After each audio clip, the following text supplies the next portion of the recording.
देशवासियों,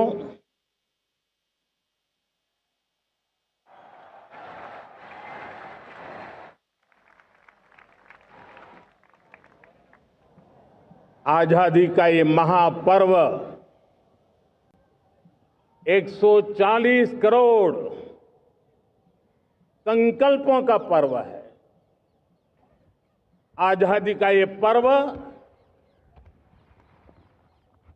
सामूहिक सिद्धियों का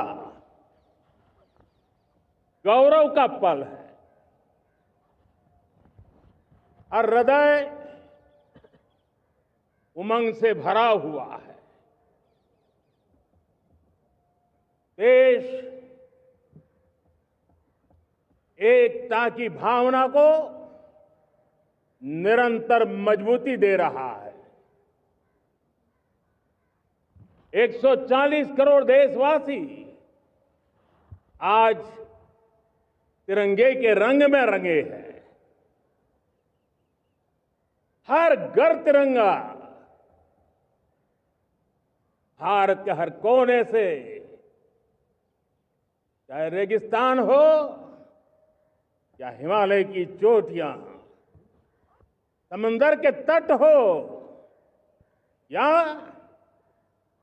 घनी आबादी वाले क्षेत्र, हर तरफ से एक ही गुंज है, एक ही जयकारा है। हमारी प्राण से भी प्यारी मातृभूमि का जयगान है।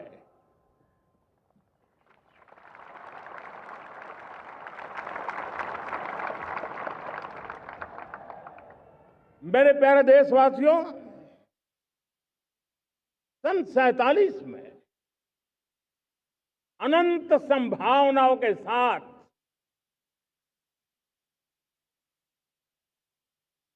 कोटि कोटि भुजाओं के सामर्थ्य के साथ हमारा देश आजाद हुआ। देश की आकांक्षाएं उड़ानें भर रही थी, लेकिन चुनौतियां उससे भी कुछ ज्यादा थी। पूज्य बापू के सिद्धांतों पर चलते हुए संविधान सभा के सदस्यों ने एक बहुत ही महत्वपूर्ण दायित्व निभाया। भारत का संविधान गत 75 वर्ष से एक प्रकाश स्तंभ बन करके हमें मार्ग दिखाता रहा है। भारत के संविधान निर्माता अनेक विद महापुरुष डॉक्टर राजेंद्र प्रसाद, बाबा साहब आंबेडकर, पंडित नेहरू, सरदार वल्लभ भाई पटेल, डॉक्टर सर्वपल्ली राधाकृष्णन जी, इतना ही नहीं, हमारी नारी शक्ति का भी योगदान कम नहीं था। हंसा मेहता जी, दाक्षायणी, वेलायुधन जैसी विदुषियों ने भी भारत के संविधान को सशक्त करने में अपनी भूमिका निभाई थी। आज लाल किले की प्राचीर से देश का मार्गदर्शन करने वाले, देश को दिशा देने वाला संविधान के निर्माताओं को आदरपूर्वक नमन करता हूं।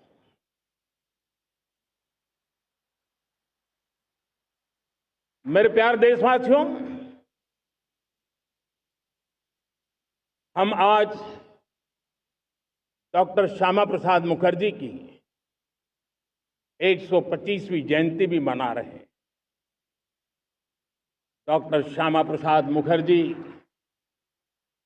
भारत के संविधान के लिए बलिदान देने वाले देश के पहले महापुरुष थे। संविधान के लिए बलिदान, धारा 370 की दीवार गिराकर एक देश एक संविधान के मंत्र को जब हमने साकार किया तो हमने डॉक्टर श्यामा प्रसाद मुखर्जी को सच्ची श्रद्धांजलि दी। लाल किले पर आज कई विशेष महानुभाव उपस्थित हैं। दूर सुदूर गांव के पंचायतों के सदस्य हैं, ड्रोन दीदी के प्रतिनिधि हैं, लखपति दीदी की प्रतिनिधि हैं, खेल जगत से जुड़े लोग हैं, राष्ट्र जीवन में कुछ न कुछ देने वाले यहां महानुभाव उपस्थित हैं। एक प्रकार से यहां मेरी आंखों के सामने मैं लघु भारत के दर्शन कर रहा हूं और टेक्नोलॉजी के माध्यम से विशाल भारत के साथ भी आज लाल किला जुड़ा हुआ है।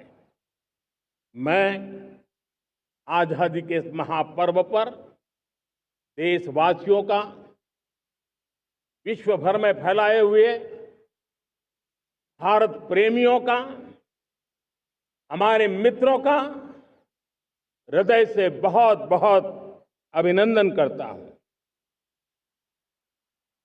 साथियों, प्रकृति हम सब की परीक्षा ले रही है। पिछले कुछ दिनों में प्राकृतिक आपदाएं, भूस्खलन, बादलों का फटना, न जाने कितनी कितनी आपदाएं हम झेल रहे हैं। पीड़ितों के साथ हमारी संवेदना है। राज्य सरकारें और केंद्र सरकार मिलकर के बचाव के काम, राहत के काम, पुनर्वसन के काम में पूरी शक्ति से जुटे हुए हैं। साथियों, आज 15 अगस्त का एक विशेष महत्व भी मैं देख रहा। मुझे बहुत गर्व हो रहा है। आज मुझे लाल किले की प्राचीर से ऑपरेशन सिंदूर के वीर जाबाजों को सैल्यूट करने का अवसर मिला है।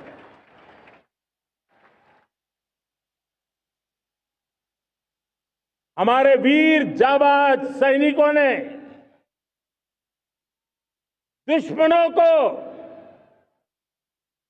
उनकी कल्पना से परे सजा दी है।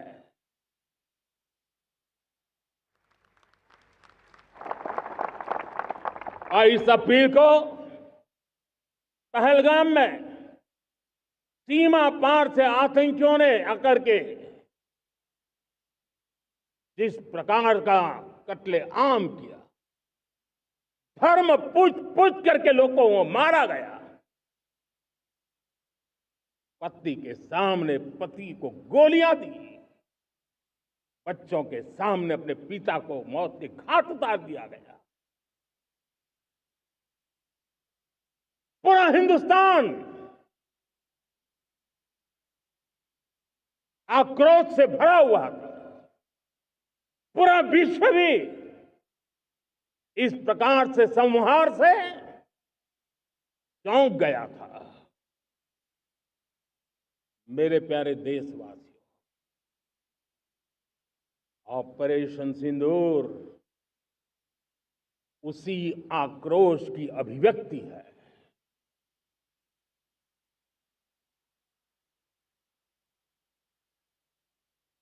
बाईस तारीख के बाद हमने हमारे सेना को खुली छूट दे दी। रणनीति वो तय करे, लक्ष्य वो तय करे, समय भी वो चुने। और हमारी सेना ने वो करके दिखाया जो कई दशकों तक कभी हुआ नहीं था। सैकड़ों किलोमीटर दुश्मन की धरती पर घुस करके आतंकी हेडक्वार्टर्स को मिट्टी में मिला दिया, आतंकी इमारतों को खंडहर बना दिया।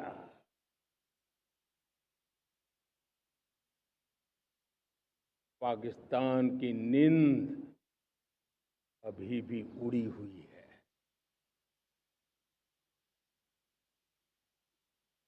पाकिस्तान में हुई तबाही इतनी बड़ी है कि रोज नए नए खुलासे हो रहे हैं, नई नई जानकारियां आ रही हैं।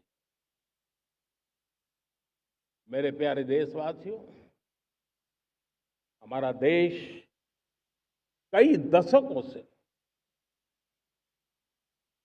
आतंक को झेलता आया हुआ है। देश के सीने को छलनी कर दिया गया है। अब हमने एक न्यू नॉर्मल प्रस्थापित किया। आतंक को और आतंकी को पालने पोसने वालों को, आतंकियों को ताकत देने वालों को अब हम अलग अलग नहीं मानेंगे।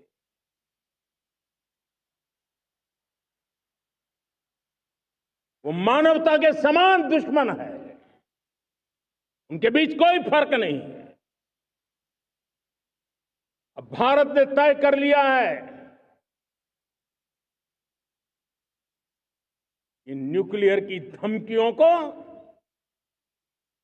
अब हम सहने वाले नहीं हैं। न्यूक्लियर ब्लैकमेल लंबे अरसे से चलाया, अब वो ब्लैकमेल नहीं सहा जाएगा।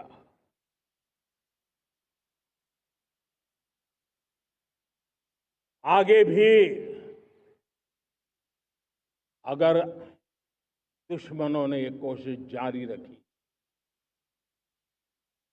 हमारी सेना तय करेगी, सेना की शर्तों पर, सेना जो समय निर्धारित करे उस समय पर, सेना जो तौर तरीके तय करे उस तौर तरीके से, सेना जो लक्ष्य तय करे उस लक्ष्य को अब हम अमल में ला करके रहने वाले हैं। हम मुंह तोड़ जवाब देंगे। मेरे प्यारे देशवासियों, भारत ने तय कर लिया है, खून और पानी एक साथ नहीं बहेंगे।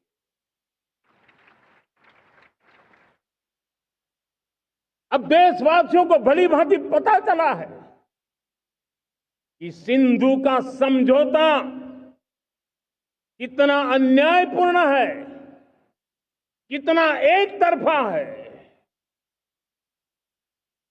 भारत से निकलती नदियों का पानी दुश्मनों के खेत को सींच रहा है और मेरे देश के किसान, मेरे देश की धरती पानी के बिना प्यासी है।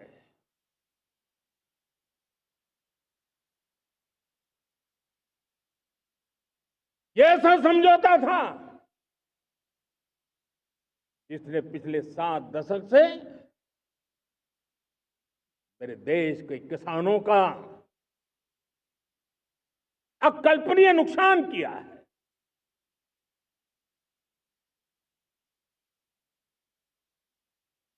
अब हिंदुस्तान के हक का जो पानी है उस पर अधिकार सिर्फ और सिर्फ हिंदुस्तान का है, हिंदुस्तान के किसानों का है। भारत कतई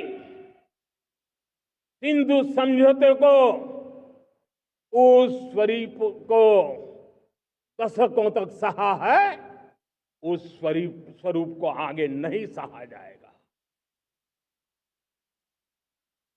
किसान हित में, राष्ट्र हित में ये समझौता हमें मंजूर नहीं है। मेरे प्यारे देशवासियों, आजादी के लिए असंख्य लोगों ने बलिदान दी,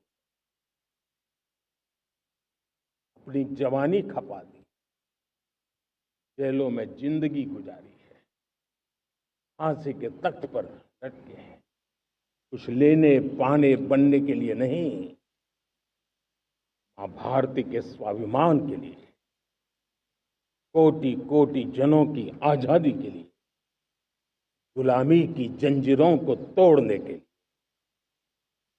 और मन में एक ही भाव था, स्वाभिमान। साथियों, गुलामी ने हमें निर्धन बना दिया, गुलामी ने हमें निर्भर भी बना दिया, औरों पर हमारी निर्भरता बढ़ती गई। हम सब जानते हैं, आजादी के बाद कोटि कोटि जनों के पेट भरना बड़ी चुनौती थी, लेकिन यही मेरे देश के किसान हैं जिन्होंने खून पसीना एक करके देश के अन्न के भंडार भर दिए।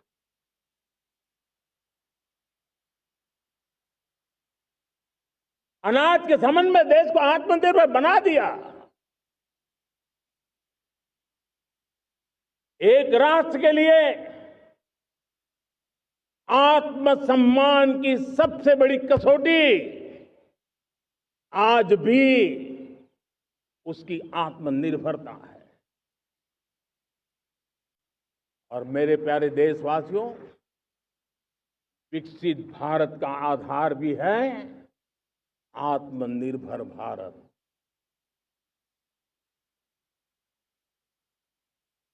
जो दूसरों पर ज्यादा निर्भर रहता है, उसकी आजादी पर उतना ही बड़ा प्रश्न चिन्ह लग जाता है। और दुर्भाग्य तो तब बन जाता है जब निर्भरता की आदत लग जाए, पता ही ना चले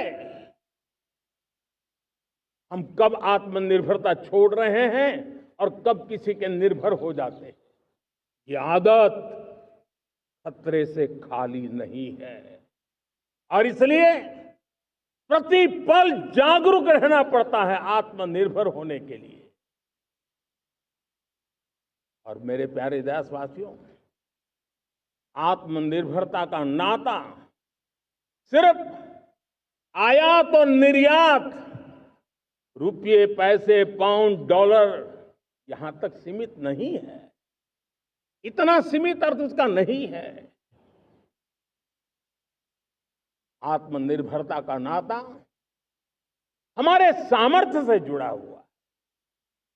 और जब आत्मनिर्भरता खत्म होने लगती है तो सामर्थ्य भी निरंतर क्षीण होता जाता है। और इसलिए हमारे सामर्थ्य को बचाए रखने, बनाए रखने और बढ़ाए रखने के लिए आत्मनिर्भर होना बहुत अनिवार्य है।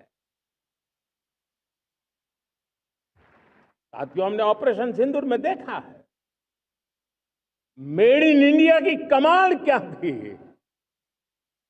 दुश्मन को पता तक न चला कि कौन से शस्त्रास्त्र है,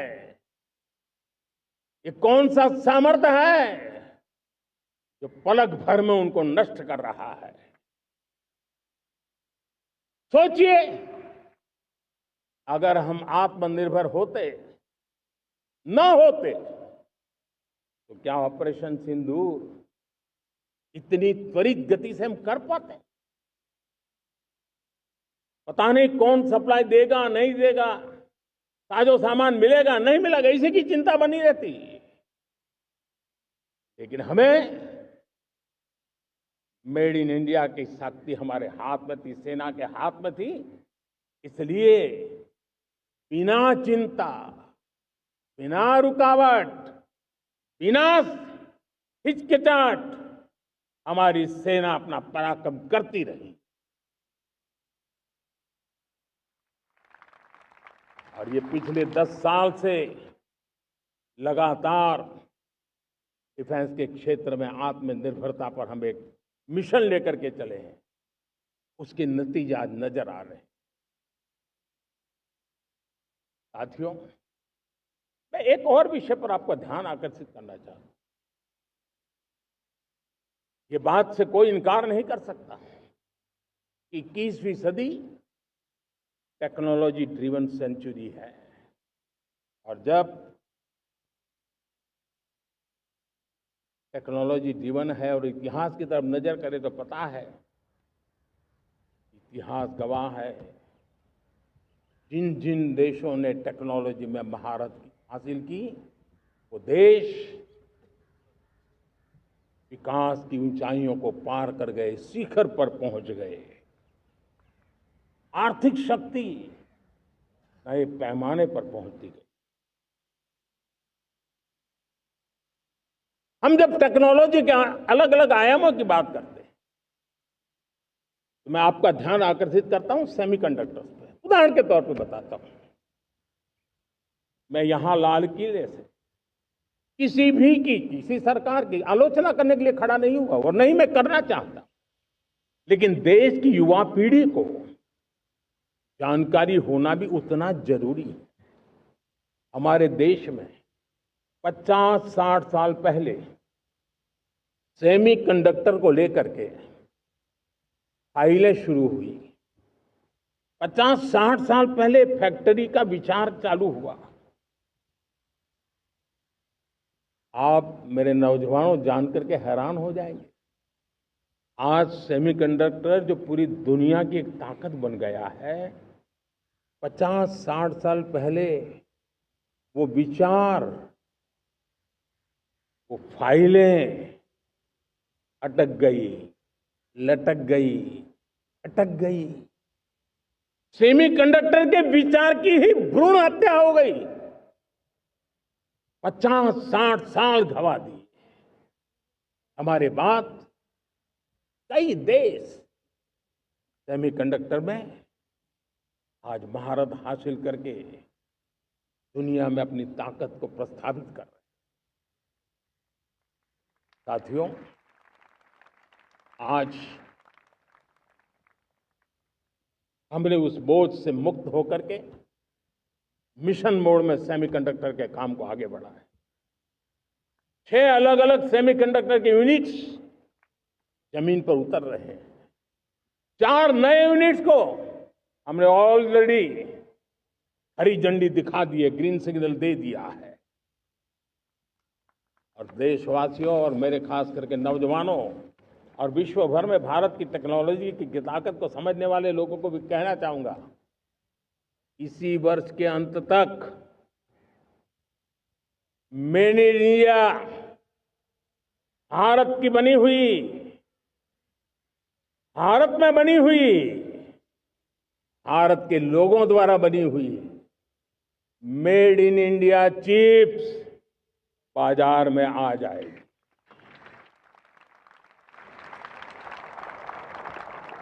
मैं दूसरा उदाहरण देना चाहता हूं। अब ऊर्जा के क्षेत्र में हम सब जानते हैं कि हम एनर्जी के लिए बहुत सारे देशों पर डिपेंडेंट है। पेट्रोल हो, डीजल हो, गैस हो, लाखों करोड़ रुपए हमें खर्च करके लाना पड़ता है। हमें इस संकट से देश को आत्मनिर्भर बनाना, ऊर्जा में आत्मनिर्भर बनाना बहुत जरूरी है। हमने बीड़ा उठाया और आज 11 वर्ष में सोलर एनर्जी 30 गुना बढ़ चुकी है।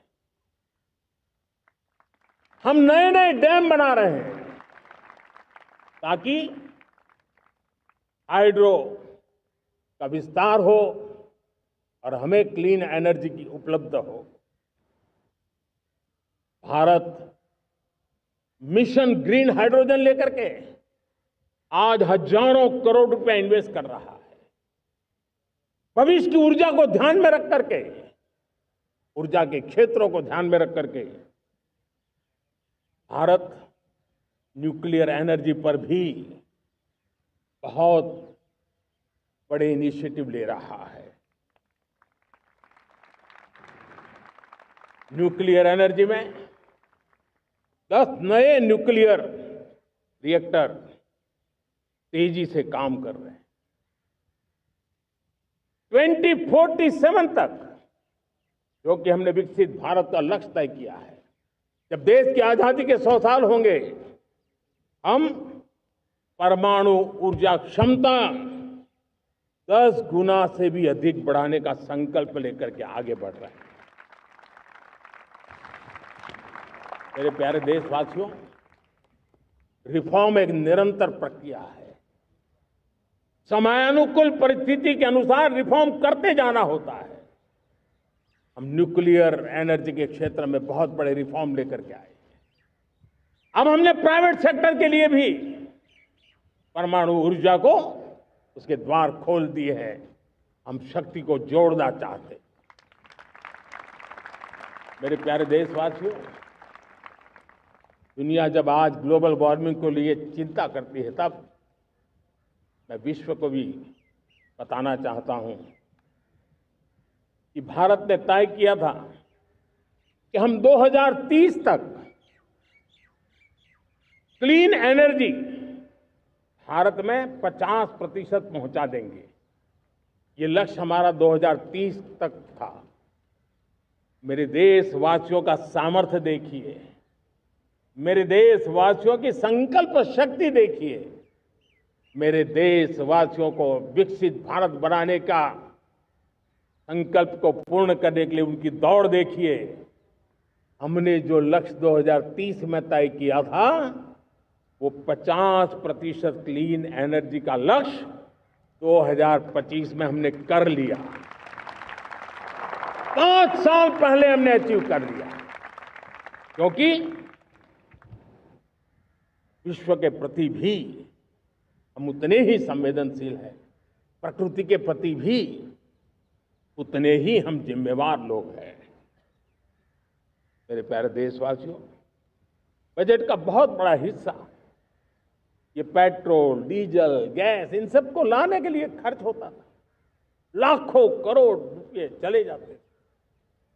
अगर हम ऊर्जा में डिपेंडेंट न होते, तो वो धन मेरे देश के नौजवानों के भविष्य के लिए काम आता। वो धन मेरे देश के गरीबों को गरीबी के खिलाफ लड़ाई लड़ने में काम आता।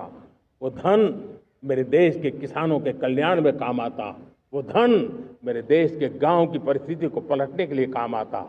लेकिन हमें विदेशों को देना पड़ रहा। अब हम आत्मनिर्भर बनने की दिशा में काम कर रहे हैं। देश को विकसित बनाने के लिए हम अब समुद्र मंथन की तरफ भी जा रहे हैं। हमारे समुद्र के मंथन को आगे बढ़ाते हुए हम समुद्र के भीतर के तेल के भंडार, गैस के भंडार, उसको खोजने की दिशा में एक मिशन मोड में काम करना चाहते हैं। और इसलिए भारत ने national deep water exploration mission शुरू करने जा रहा है। ये ऊर्जा इंडिपेंडेंट बनने के लिए ये हमारी महत्वपूर्ण घोषणा है। मेरे प्यारे देशवासियों, आज पूरा विश्व क्रिटिकल मिनरल को लेकर के बहुत ही सतर्क हो गया है। उसके सामर्थ्य को लोग भली भांति समझने लगे हैं। कल तक जिस तरफ ज्यादा ध्यान नहीं था, वो आज सेंटर स्टेज पे है। हमारे लिए भी क्रिटिकल मिनरल्स में आत्मनिर्भरता बहुत अनिवार्य है। एनर्जी का सेक्टर हो, इंडस्ट्री का सेक्टर हो, रक्षा क्षेत्र हो, टेक्नोलॉजी के हर क्षेत्र हो, आज क्रिटिकल मिनरल्स की टेक्नोलॉजी के अंदर बहुत अहम भूमिका है। और इसलिए नेशनल क्रिटिकल मिशन हमने लॉन्च किया है। 1200 से अधिक स्थानों पर खोज का अभियान चल रहा है और हम क्रिटिकल मिनरल में भी आत्मनिर्भर बनने की दिशा में आगे बढ़ रहे हैं। मेरे प्यारे देशवासियों, स्पेस सेक्टर का कमाल तो हर देशवासी देख रहा, गर्व से भर जा रहा। और हमारे group captain Shubhanshu Shukla space station से लौट चुके हैं और आने वाले कुछ दिनों में वो भारत भी आ रहे हैं। हम स्पेस में भी अपने दम पर आत्मनिर्भर भारत गगनयान की तैयारी कर रहे हैं। हम अपने बलबूते पर हमारा अपना स्पेस स्टेशन बनाने की दिशा में हम काम कर रहे हैं। और पिछले दिनों स्पेस में जो रिफॉर्म किए गए, मुझे बहुत गर्व हो रहा है। मेरे देश के 300 से ज्यादा स्टार्टअप्स आप सिर्फ और सिर्फ स्पेस सेक्टर में काम कर रहे हैं और उन 300 स्टार्टअप में हजारों नौजवान पूरे सामर्थ्य के साथ जुटे हैं। ये है मेरे देश के नौजवानों की ताकत और ये है हमारे देश के नौजवानों के प्रति विश्वास। मेरे प्यारे देशवासियों, 140 करोड़ भारतवासी 2047 में जब आजादी के 100 साल होंगे, विकसित भारत के संकल्प को परिपूर्ण करने के लिए पूरी ताकत से जुटे हैं। इस संकल्प की पूर्ति के लिए भारत आज हर सेक्टर में आधुनिक इकोसिस्टम तैयार कर रहा है और आधुनिक इकोसिस्टम हर क्षेत्र में हमारे देश को आत्मनिर्भर बनाएगा। आज मेरा लाल किले की प्राचीर से मेरे देश के युवा वैज्ञानिकों को, मेरे टैलेंटेड यूथ को, मेरे इंजीनियर्स को और प्रोफेशनल्स को और सरकार के हर विभागों को भी मेरा आह्वान है, क्या हमारा अपना made in India fighter jets के लिए जेट इंजन हमारा होना चाहिए कि नहीं होना चाहिए?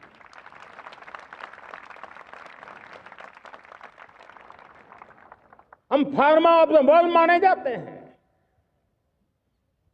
वैक्सीन में हम नए नए विक्रम स्थापित करते हैं, लेकिन क्या समय की मांग नहीं है? हम रिसर्च और डेवलपमेंट में और ताकत लगाएं, हमारे अपने पेटेंट हो, हमारी अपनी बनाई हुई मानव जात के कल्याण की सस्ते से सस्ती और सबसे कारगर नई नई दवाइयों की शोध हो, हर संकट में साइड इफेक्ट के बिना मानव जात के कल्याण में काम आए। बायो 3 पॉलिसी भारत सरकार ने बनाई है। मैं देश के नौजवानों को कहता हूं, आइए बायो 3 पॉलिसी का अध्ययन करके अब कदम उठाइए। देश का भाग्य बदलना है, आपका सहयोग चाहिए। मेरे प्यारे देशवासियों, आज आईटी का युग है, डेटा की ताकत है। क्या समय की मांग नहीं है? ऑपरेटिंग सिस्टम से लेकर के साइबर सुरक्षा तक, डीप टेक से लेकर के आर्टिफिशियल इंटेलिजेंस तक, सारी चीजें हमारी अपनी हो, जिस पर हमारे ही लोगों का सामर्थ्य जुटा हुआ हो, उनकी सामर्थ्य शक्ति का विश्व को परिचय कराए। साथियों, आज दुनिया में सोशल मीडिया कहो, बाकी प्लेटफॉर्म कहो, दुनिया के प्लेटफॉर्म पर हम काम कर रहे हैं। दुनिया ने हमने दिखा दिया है, यूपीआई का हमारा प्लेटफॉर्म आज दुनिया को अजोबा कर रहा है। हमारे में सामर्थ्य है। रियल टाइम ट्रांजैक्शन में 50% अकेला भारत यूपीआई के माध्यम से कर रहा है। इसका मतलब कि ताकत है। क्रिएटिव वर्ल्ड हो, सोशल मीडिया हो, ये जितने भी प्लेटफॉर्म्स हैं, मेरे देश के नौजवानों में चुनौती करता हूं आपको, आइए हमारे अपने प्लेटफॉर्म क्यों ना हो, हम क्यों दूसरों पर निर्भर रहे, क्यों भारत का धन बाहर जाए। और मुझे आपके सामर्थ्य पर भरोसा है। मेरे प्यारे देशवासी, जैसे ऊर्जा के क्षेत्र में हम डिपेंडेंट हैं, वैसा ही देश का दुर्भाग्य है कि फर्टिलाइजर, उसमें भी हमें दुनिया पर निर्भर रहना पड़ता है। मेरे देश के किसान भी फर्टिलाइजर का सही उपयोग कर करके धरती माता की सेवा कर सकते हैं। अनाप शनाप उपयोग से भी धरती मां को बहुत नुकसान पहुंचा रहे हैं। लेकिन साथ साथ मैं देश के नौजवानों को कहना चाहता हूं, देश के उद्योग जगत को कहना चाहता हूं, देश के प्राइवेट सेक्टर को कहना चाहता हूं, आइए हम फर्टिलाइजर के भंडार भर दें, हम नए नए तौर तरीके खोजें और भारत की आवश्यकता के अनुसार हम अपना फर्टिलाइजर तैयार करें। हम औरों पर निर्भर न रहे। साथियों, आने वाला युग ईवी का है। अब ईवी बैटरी क्या हम नहीं बनाएंगे? हम निर्भर रहेंगे? सोलर पैनल की बात हो, इलेक्ट्रिक व्हीकल्स के लिए जिन जिन चीजों की आवश्यकताएं हैं, वो हमारी अपनी होनी चाहिए। साथियों, मैं ये इसलिए कहने की हिम्मत करता हूं, क्यों? क्योंकि मुझे देश के नौजवानों के सामर्थ्य पर भरोसा है। और भरोसा सिर्फ वो मेरे देश के नौजवान हैं इतने मात्र से नहीं है। कोविड के समय हम बहुत सारी चीजों पर निर्भर थे। तो मेरे देश के नौजवानों को कहा गया कि वैक्सीन हमारी अपनी चाहिए, देश ने करके दिखाया। कोविन प्लेटफॉर्म हमारा अपना होना चाहिए, देश ने करके दिखाया। करोड़ों करोड़ों लोगों की जिंदगी बचाने का काम हमने किया है। वही स्पिरिट, वही जज्बा हमें जीवन के हर क्षेत्र में आत्मनिर्भर बनने के लिए अपना सब कुछ देना है। अपना जो बेस्ट है वो हमें दे करके रहना है। साथियों, पिछले 11 साल में एंटरप्रेन्योरशिप, उद्यमशीलता को बहुत बड़ी ताकत मिली। आज लाखों स्टार्टअप्स टियर 2, टियर 3 सिटी में देश की अर्थशक्ति को, देश के इनोवेशन को ताकत दे रहे हैं। उसी प्रकार से मुद्रा योजना से हमारे देश के करोड़ों नौजवान, उसमें भी हमारी बेटियां, करोड़ों करोड़ों लोग मुद्रा से लोन लेकर के अपना खुद का कारोबार कर रहे हैं। खुद तो अपने पैरों पर खड़े हुए हैं, लेकिन औरों को भी पैरों पर खड़े रहने की ताकत देते हैं। वे भी एक प्रकार से हर व्यक्ति को आत्मनिर्भर बनाने का अवसर दे रही है। मेरे साथियों, विमेन सेल्फ हेल्प ग्रुप किसी का ध्यान नहीं था। पिछले 10 साल में विमेन सेल्फ हेल्प ग्रुप ने कमाल करके दिखाया। आज उनके प्रोडक्ट दुनिया के बाजार में जाने लगे हैं। लाखों करोड़ों का कारोबार हमारे विमेन सेल्फ हेल्प ग्रुप करते हैं। मैंने एक बार मन की बात में खिलौने की बात कही थी। हम करोड़ों करोड़ रुपए के खिलौने विदेश से लाते थे। मैंने ऐसे ही मन की बात में कहा, करे मेरे देश के नौजवानों, ऐसा भी करें इन्हें क्या, किलो भी बाहर जाएंगे। और आज मैं गर्व से कहता हूं कि मेरा देश खिलौने एक्सपोर्ट करने लग गया है। यानी देश के सामर्थ्य को हर प्रकार के अवसर मिले, हर रुकावटों से मुक्ति मिले, उसको सर्वाधिक करने के लिए प्रेरित किया जाए। देश कर सकता है। मैं देश के युवाओं से कहता हूं, आइए आप इनोवेटिव आइडियाज लेकर के, आपके आइडियाज को मरने मत देना दोस्तों। आज का आपका आइडिया हो सकता है आने वाली पीढ़ी का भविष्य बना सकता है। मैं आपके साथ खड़ा हूं, मैं आपके लिए काम करने के लिए तैयार हूं, आपका साथी बन के काम करने तैयार हूं।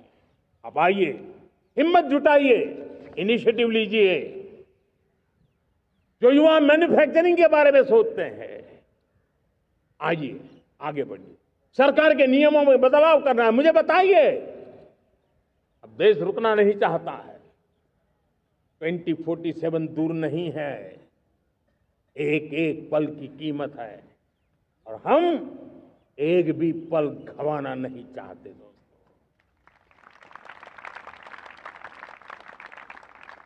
साथियों, ये आगे बढ़ने का अवसर है,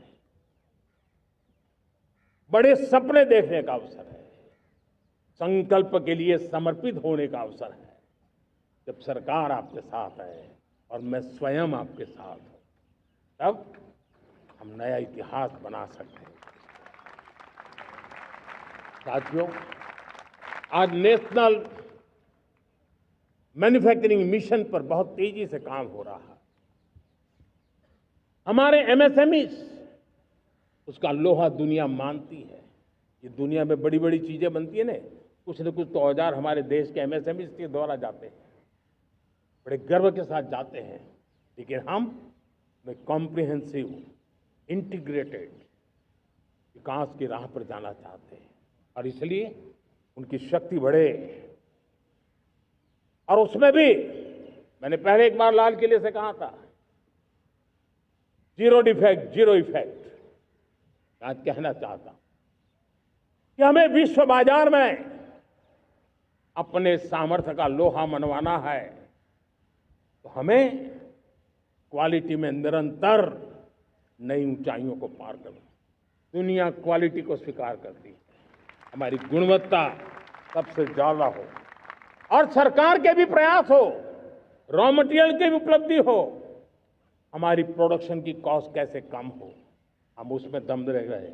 और साथियों, हम सभी जो उत्पादन के क्षेत्र में लगे हैं, उन सब का मंत्र होना चाहिए, दाम कम लेकिन दम ज्यादा। हमारी हर प्रोडक्ट का दम ज्यादा हो लेकिन दाम कम हो। इस भाव को लेकर के हमें आगे बढ़ना है। मेरे प्यारे देशवासियों, आजादी के लिए अनगिनत लोगों ने बलिदान दिए हैं। मैंने पहले भी कहा, जवानी खपा दी, फांसी पे लटक गए। क्यों? स्वतंत्र भारत के लिए। 75-100 साल पहले का वो कालखंड याद कीजिए। पूरा देश स्वतंत्र भारत के मंत्र को लेकर के जीता था। आज समय की मांग है, स्वतंत्र भारत का मंत्र लेकर के जीने वालों ने हमें स्वतंत्र भारत दिया। आज 140 करोड़ देशवासियों का एक ही मंत्र होना चाहिए, समृद्ध भारत। अगर कोटि कोटि लोगों के बलिदान से स्वतंत्र भारत हो सकता है, तो कोटि कोटि लोगों के संकल्प से, पुरुषार्थ से, आत्मनिर्भर बनने से वोकल फॉर लोकल की बात करने से, स्वदेशी का मंत्र को जापने से समृद्ध भारत भी बन सकता है। वो पीढ़ी स्वतंत्र भारत के लिए खप गई थी, ये पीढ़ी समृद्ध भारत के लिए नए कदम उठाए, यही समय की मांग है। और इसलिए मैं आज बार बार आग्रह करता हूं और मैं देश के सभी इन्फ्लुएंसर्स को कहना चाहता हूं, इस मंत्र को आगे बढ़ाने में मेरी मदद कीजिए। मैं सभी राजनीतिक दलों को, राजनेताओं को सबसे कहता हूं कि आइए, ये किसी राजनीतिक दल का एजेंडा नहीं है, भारत हम सबका है। हम मिलकर के वोकल फॉर लोकल उस मंत्र को हर नागरिक के जीवन का मंत्र बनाएं। भारत में बनी हुई, भारत के नागरिकों के पसीने से बनी हुई वो चीजें जिसमें भारत की मिट्टी की महक हो और जो भारत के आत्मनिर्भर के संकल्प को ताकत देता हो, हम उसी को खरीदेंगे, हम उसी का उपयोग करेंगे। हम उस दिशा में आगे आए, यह हमारा सामूहिक संकल्प हो। देखते ही देखते हम दुनिया बदल देंगे दोस्तों। मैं आज हर छोटे मोटे व्यापारी को, दुकानदार से आग्रह करना चाहता हूं, आपकी भी जिम्मेवारी है। हम छोटे थे, हमने कभी बाजार में देखा नहीं था कि शुद्ध घी की दुकान, ऐसे ही लिखा जाता था घी की दुकान। लेकिन समय रहते लोग लिखने लगे शुद्ध घी की दुकान। मैं चाहता हूं देश में ऐसे व्यापारी आगे आए, ऐसे दुकानदार आए कि हाँ स्वदेशी माल बिकता है, वो बोर्ड लगा रहे हैं। हम स्वदेशी का गर्व करने लगे। हम स्वदेशी मजबूरी में नहीं, मजबूती के साथ उपयोग करेंगे, मजबूती के लिए उपयोग करेंगे और जरूरत पड़ी तो औरों को मजबूर करने के लिए उपयोग करेंगे। ये हमारी ताकत होनी चाहिए, ये हमारा मंत्र होना चाहिए। मेरे प्यारे देशवासियों,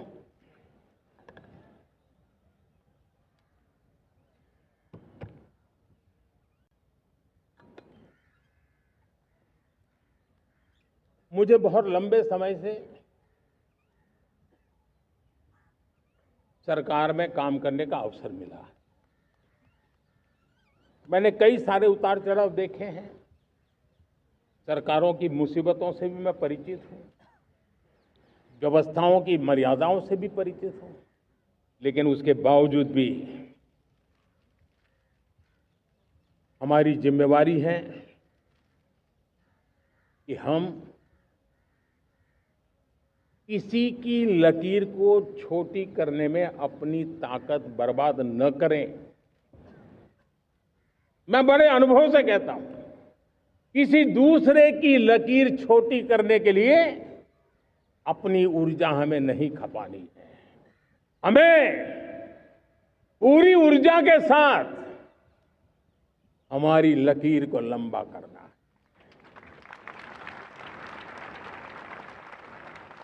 हम अगर अपनी लकीर लंबी करते हैं तो दुनिया भी हमारा लोहा मानेगी। आज जब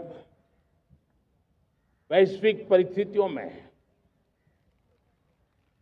आर्थिक स्वार्थ दिनों दिन बढ़ रहा है, तब समय की मांग है कि हम उन संकटों के रोते बैठने की जरूरत नहीं है। हिम्मत के साथ हम अपनी लकीर को लंबी करें। और मैं 25 साल के शासन के अनुभव से कह सकता हूं, अगर ये रास्ता हमने चुन लिया, हर किसी ने चुन लिया, तो फिर कोई स्वार्थ हमें अपनी चंगुल में नहीं फंसा सकता है। मेरे प्यारे देशवासियों, बीता दशक रिफॉर्म, परफॉर्म, ट्रांसफॉर्म कर रहा है। लेकिन अब हमें और नई ताकत से जुड़ना है। पिछले दिनों हमने कई रिफॉर्म्स किए, एफडीआई हो, इंश्योरेंस कंपनी की बात हो, विश्व की यूनिवर्सिटीज को भारत के अंदर स्थान देने की बात हो, कई रिफॉर्म्स किए हैं। 40,000 से ज्यादा अनावश्यक कंप्लायंसेस को हमने खत्म किया है। इतना ही नहीं, 1500 से अधिक पुराने कानून जो बाबा आदम के जमाने के थे, उन सबको हमने खत्म कर दिया है। हमने दर्जनों कानूनों को सरल करने के लिए संसद में जाकर के जनता के हितों को सर्वोपरि रख करके बदलाव किए हैं। इस बार भी हो हल्ला के बीच लोगों तक बात पहुंची नहीं होगी, लेकिन एक बहुत बड़ा रिफॉर्म इनकम टैक्स एक्ट में हुआ है। करीब 280 से ज्यादा धाराएं हमने समाप्त करने का निर्णय किया है। और साथियों, सिर्फ आर्थिक मोर्चे पर ही रिफॉर्म नहीं, हमने नागरिक के जीवन को भी आसान बनाने के लिए रिफॉर्म किए। इनकम टैक्स रिफंड की बात हो, रिफॉर्म का परिणाम है। फेसलेस असेसमेंट की बात हो, रिफॉर्म का परिणाम है। 12 लाख तक आज इनकम टैक्स से मुक्ति दे देना, देश का जो भविष्य बनाने में उत्सुक है ऐसा मेरा मध्यम वर्ग का परिवार आज फूला नहीं समा रहा है। कभी किसी ने सोचा नहीं था कि 12 लाख रुपए तक का इनकम टैक्स पर जीरो कर दिया जाएगा। आज कर लिया है। जब देश का सामर्थ्य बढ़ता है तो देशवासियों को लाभ मिलता है।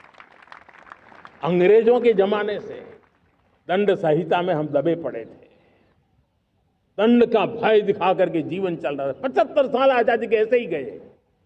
हमने दंड संहिता को खत्म कर दिया, न्याय संहिता को ले आए हैं। न्याय संहिता में भारत के नागरिक के प्रति विश्वास का भाव है। भारत के नागरिक के अंदर अपनेपन का भाव है, संवेदनशीलताओं से भरा हुआ है। हमने रिफॉर्म की यात्रा को तेज करने के लिए बीड़ा उठाया। हम बहुत तेजी से आगे बढ़ना चाहते हैं। मैं चाहता हूं देशवासियों, देश के लिए कर रहा हूं, मैं मेरे लिए नहीं कर रहा हूं, किसी का बुरा करने के लिए नहीं कर रहा हूं। मेरे राजनीतिक दल, मेरे प्रतिस्पर्धी साथी भी देश की इस उज्जवल भविष्य के लिए आगे आए, हमारा साथ दे। स्ट्रक्चरल रिफॉर्म्स की बात हो, रेगुलेटरी रिफॉर्म्स की बात हो, पॉलिसी रिफॉर्म की चर्चा हो, प्रोसेस रिफॉर्म की चर्चा हो, प्रोसीड्यूरल रिफॉर्म्स करने की जरूरत हो, हर प्रकार के रिफॉर्म्स ये आज हमने मकसद बना करके चले हैं। और मेरे प्यारे देशवासियों, नेक्स्ट जनरेशन रिफॉर्म्स के लिए हमें एक टास्क फोर्स गठित करने का निर्णय किया है। ये टास्क फोर्स समय सीमा में इस काम को पूरा करे। वर्तमान नियम, कानून, नीतियां, रीतियां 21वीं सदी के अनुकूल, वैश्विक वातावरण में अनुकूल और भारत को 2047 में विकसित राष्ट्र बनाने के संदर्भ में नए सिरे से तैयार हो और उसका समय सीमा में अपना कार्य पूरा करने के लिए इस टास्क फोर्स की रचना की है। साथियों, ये रिफॉर्म के कारण जो नए लोग अपना भविष्य बनाने चाहते हैं उनको तो हिम्मत मिलेगी। हमारे स्टार्टअप्स हो, हमारे लघु उद्योग हो, हमारे गृह उद्योग हो, उन लोग उद्यमियों को उनकी कंप्लायंस कॉस्ट बहुत कम हो जाएगी और उसके कारण उनको एक नई ताकत मिलेगी। जो एक्सपोर्ट की दुनिया में उनको लॉजिस्टिक सपोर्ट के कारण, व्यवस्थाओं में बदलाव के कारण उनको एक बहुत बड़ी ताकत मिलेगी। साथियों, ऐसे ऐसे कानून है हमारे देश में, छोटी छोटी चीजों के लिए जेल में डालने के कानून है। आप हैरान हो जाएंगे, किसी ने नजर नहीं दौड़ाई। मैं पीछे लगा हूं, ये मेरे देश के नागरिकों को जेल में बंद करने वाले जो अनावश्यक कानून है वो खत्म होने चाहिए। हम संसद में पहले भी बिल लाए थे, इस बार भी लेके आए हैं। साथियों, इस दिवाली में आपकी डबल दिवाली का काम मैं करने वाला हूं। इस दिवाली में आपको एक बहुत बड़ा तोहफा देशवासियों को मिलने वाला है। पिछले 8 साल से हमने जीएसटी का बहुत बड़ा रिफॉर्म किया। पूरे देश में टैक्स के बर्डन को कम किया, टैक्स की व्यवस्थाओं को सरल किया और 8 साल के बाद समय की मांग है कि हम एक बार उसको रिव्यू करें। हमने एक हाई पावर कमेटी को बिठा करके रिव्यू शुरू किया, राज्यों से भी विचार विमर्श किया और मेरे प्यारे देशवासियों, हम नेक्स्ट जनरेशन जीएसटी रिफॉर्म्स लेकर के आ रहे हैं। ये दिवाली के अंदर आपके लिए तोहफा बन जाएंगे। सामान्य मानवीय की जरूरतों के टैक्स भारी मात्रा में कम कर दिए जाएंगे। बहुत बड़ी सुविधा बढ़ेगी। हमारे एमएसएमई, हमारे लघु उद्यमी, इनको बहुत बड़ा लाभ मिलेगा। रोजमर्रा की चीजें बहुत सस्ती हो जाएगी और उससे इकोनॉमी को भी एक नया बल मिलने वाला है। मेरे प्यारे देशवासियों, आज देश तीसरी बड़ी इकोनॉमी बनने के लिए समय तेज गति से आगे बढ़ रहा है। हम दरवाजे खटखटा रहे हैं और बहुत तेजी से हम उसको अचीव भी कर लेंगे। और कोई तो दिन होगा मैं आपके बीच आकर के लाल किले की प्राचीर से ये खबर भी सुनाऊंगा।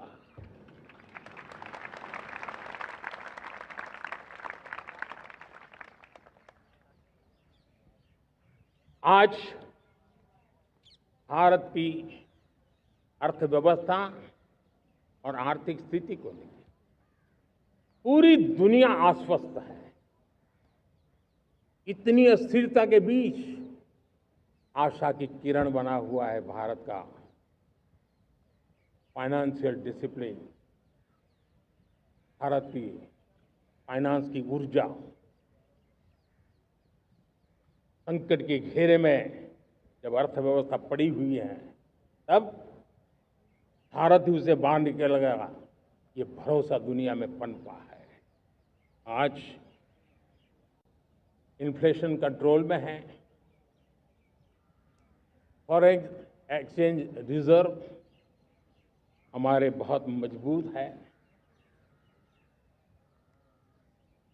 हमारे मैक्रो इकोनॉमिक इंडिकेटर्स बहुत मजबूत है।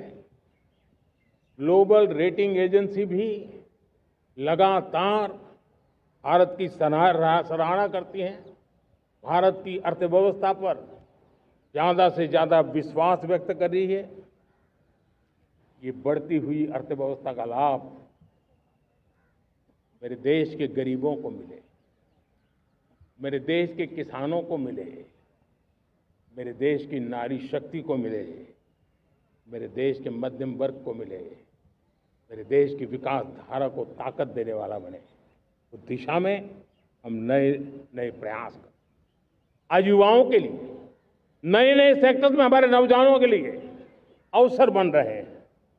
स्किल डेवलपमेंट, स्वरोजगार, बड़ी बड़ी कंपनियों में इंटर्नशिप, इस पर एक बहुत बड़े स्तर पर अभियान चल रहा है।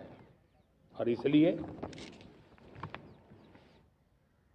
देश के नौजवानों, आज मैं आपके लिए भी एक खुश खबर लेकर के आया। मेरे देश के नौजवानों के लिए आया। आज 15 अगस्त है। आज 15 अगस्त के ही दिन मेरे देश के युवाओं के लिए 1 लाख करोड़ रुपए की योजना हम चालू कर रहे हैं, लागू कर रहे हैं। आज से प्रधानमंत्री विकसित भारत रोजगार योजना आज ही 15 अगस्त को लागू हो रही है। ये आपके लिए बहुत खुशखबरी है। इस योजना के तहत निजी क्षेत्र में पहली नौकरी पाने वाले नौजवान को, बेटे बेटी को 15,000 रुपया सरकार की तरफ से दिए जाएंगे। कंपनियों को भी नए रोजगार देने के अवसर जो भी ज्यादा जुटाएगा, उनको भी प्रोत्साहन राशि दी जाएगी। प्रधानमंत्री विकसित भारत रोजगार योजना करीब करीब 3.5 करोड़ नौजवानों को रोजगार के नए अवसर बनाएगी। मैं सभी नौजवानों को इसके लिए बहुत बहुत बधाई देता हूं। मेरे प्यारे देशवासियों, आज भारत में नारी शक्ति का लोहा हर कोई मानने लगा। बढ़ती इकोनॉमी की लाभार्थी हमारी नारी है, लेकिन बढ़ती इकोनॉमी को गति देने में भी हमारी नारी का बहुत बड़ा योगदान भी, हमारी मातृशक्ति का योगदान है, हमारी स्त्री शक्ति का योगदान है। स्टार्टअप से लेकर स्पेस सेक्टर तक हमारी बेटियां छाई हुई हैं, खेल के मैदान में छाई हुई हैं, फौज में चमक रही है। आज गर्व के साथ नारी कंधे से कंधा मिला करके देश की विकास यात्रा में भागीदार हो रही। देश गर्व से भर गया जब एनडीए की विमेन कैडेट्स उनका पहला पास आउट हुआ था। पूरा देश गर्व से भर गया था। सारे टीवी चैनल उसी के पीछे लगे हुए थे। कितने बड़े गौरव की पल थी। Self help group, 10 crore self help group की बहनें क्या कमाल कर रही है। नमो ड्रोन दीदी नारी शक्ति की एक नई पहचान बनी। गांव में मुझे एक बहन मिली, वो कहती मुझे अब तो गांव वाले पायलट कह करके बुलाते हैं। बड़े गर्व से कह रहे हैं। ज्यादा पढ़ी लिखी नहीं थी, लेकिन उसका रतबा पैदा हुआ है। साथियों, हमने 3 करोड़ महिलाओं को लखपति दीदी बनाने का संकल्प लिया था। 3 करोड़। और मुझे आज संतोष है कि हम तेज गति से काम कर रहे हैं। समय से पहले 3 करोड़ का लक्ष्य पार कर लेंगे। और आज मैं खुशी से देश को बताना चाहता हूं कि मेरे नारी शक्ति का सामर्थ्य देखिए। देखते ही देखते 2 करोड़ महिलाएं लखपति दीदी बन चुकी है। आज कुछ लखपति दीदी हमारे सामने बैठी है। ये है मेरे सामर्थ्य। और मेरा विश्वास है दोस्तों, भारत की विकास यात्रा में उनकी भागीदारी बढ़ने वाली। मेरे प्यारे देशवासियों, मेरे देश के किसानों का भारत की अर्थव्यवस्था में बहुत बड़ा योगदान है। भारत के किसानों की मेहनत रंग ला रही है। पिछले साल अनाज के उत्पादन में मेरे देश के किसानों ने के पुराने सारे विक्रम तोड़ दिए। ये सामर्थ्य है मेरे देश का। उतनी ही जमीन, लेकिन व्यवस्थाएं बदली, पानी पहुंचने लगा, अच्छे सीड्स मिलने लगे, किसानों को अच्छी सुविधाएं मिलने लगी, तो वो अपना सामर्थ्य देश के लिए बढ़ा रहा है। आज भारत दूध, दाल, जूट जैसे उत्पादन में नंबर 1 है दुनिया में। आज दुनिया का दूसरा सबसे बड़ा फिश प्रोड्यूसर। मेरे मछुआरा भाई बहनों की ताकत देखिए। फिश प्रोड्यूशन में दुनिया में हम दूसरे नंबर पर पहुंच चुके हैं। आज भारत चावल, गेहूं, फल और सब्जी के उत्पादन में भी दुनिया में दूसरे नंबर पर पहुंच चुका है। साथियों, आपको खुशी होगी, मेरे देश के किसान जो पैदावार देते हैं, आज वो उत्पादन दुनिया के बाजार में पहुंच रहा है। 4 लाख करोड़ रुपया एग्रो प्रोडक्ट का एक्सपोर्ट हुआ है। ये मेरे देश के किसानों ने हमें ताकत दिखाई है। हम छोटे किसान हो, पशुपालक हो, मछुआरे हो, देश के विकास की अनेक योजनाओं का लाभ आज हम उन तक पहुंचा रहे हैं। पीएम किसान सम्मान निधि हो, रेन वाटर हार्वेस्टिंग हो, सिंचाई की योजनाएं हो, क्वालिटी सीड्स हो, फर्टिलाइजर की आवश्यकता हो, हर क्षेत्र में आज और किसान को एक भरोसा हो गया है फसल बीमा का, वो साहसिक बना रहा, उसका परिणाम भी देश को मिल रहा है। जो पहले कल्पना की बात थी आज हकीकत बन गई है। देशवासियों, हमारे देश के पशुधन को बचाने के हमें कोविड की वैक्सीन मुफ्त में मिली, वो तो याद है, लेकिन हम पशुधन के लिए भी अब तक 125 डोज मुफ्त में पशुओं को लगा चुके हैं। फूट एंड माउथ डिसीज से मुक्ति पाने के लिए, जो हमारा यहाँ उत्तर भारत में उसे खुरपका मुंहपका बीमारी कहते हैं, उसे बचाने के लिए 125 करोड़ डोज हम लगा चुके हैं और मुफ्त में लगा चुके हैं। हम खेती के मामले में देश के वो जिले जहां के किसान औरों से पीछे रह गए, किसी न किसी कारण से 100 जिले ऐसे हैं जहां अपेक्षाकृत कम खेती है, और इसलिए हमने 100 जिले आइडेंटिफाई किए हैं पूरे देश में से, और वहां के किसानों को एम्पावर करना, किसानों को शक्ति देना, किसानों को मदद करने का एक अभियान चलाया है। और इसके लिए पीएम धन धान्य कृषि योजना का आरंभ किया है। पीएम धन धान्य कृषि योजना वो देश के 100 जिले जहां थोड़ी सी भी मदद कर देंगे तो वहां का किसान भी भारत के अन्य किसानों की बराबरी कर देगा। मेरे प्यारे देशवासियों, भारत के किसान, भारत के पशुपालक, भारत के मछुआरे, ये हमारी सबसे बड़ी प्राथमिकता है।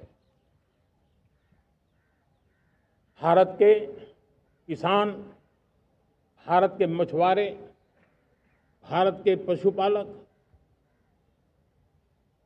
उनसे जुड़ी किसी भी अहितकारी नीति के आगे मोदी दीवार बन के खड़ा है।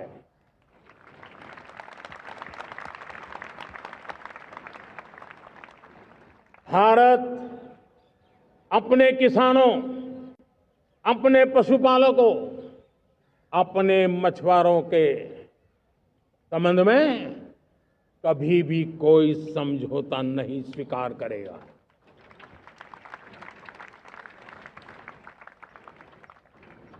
प्यारे देशवासियों, गरीबी क्या होती है मुझे किताबों में पढ़ना नहीं पड़ा है, मैं जानता, सरकार में भी रहा हूं, और इसलिए मेरी कोशिश रही है कि सरकार फाइलों में नहीं होनी चाहिए।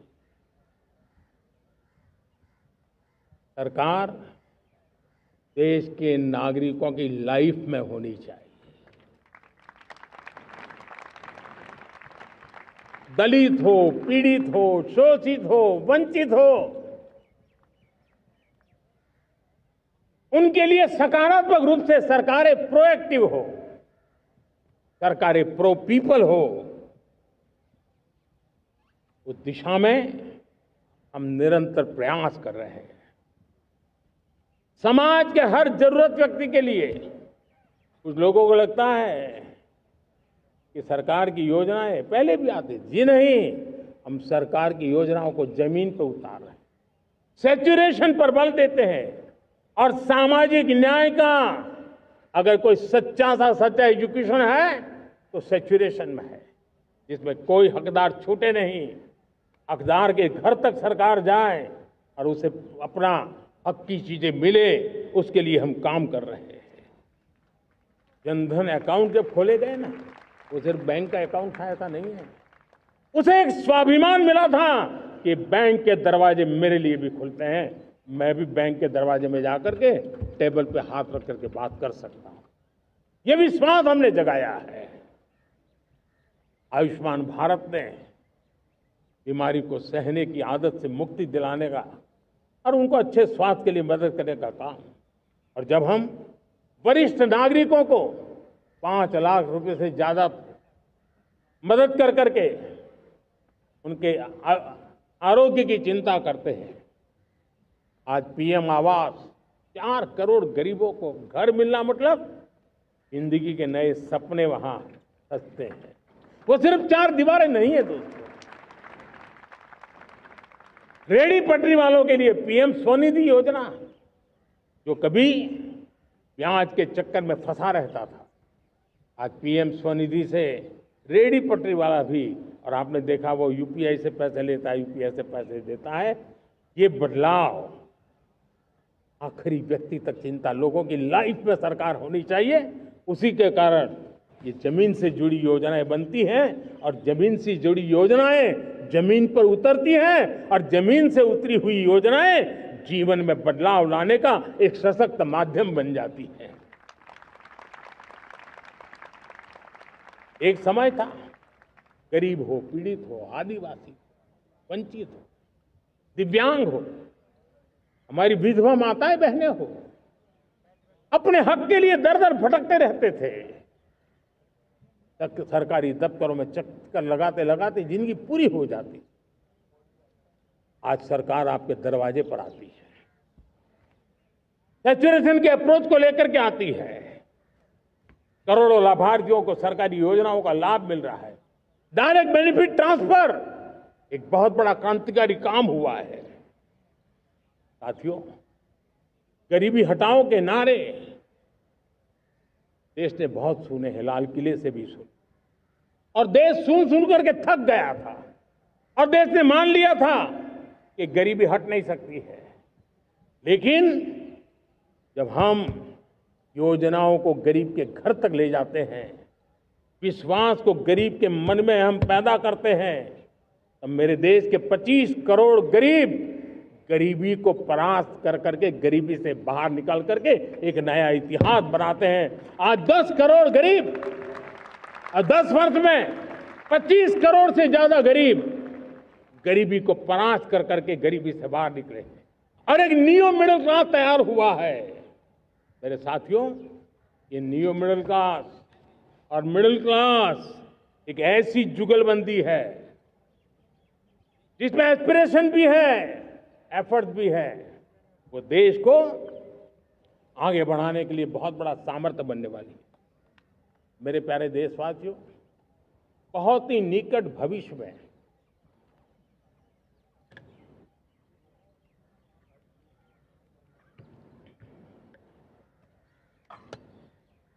मेरे प्यारे देशवासियों, बहुत ही निकट भविष्य में महान समाज सुधारक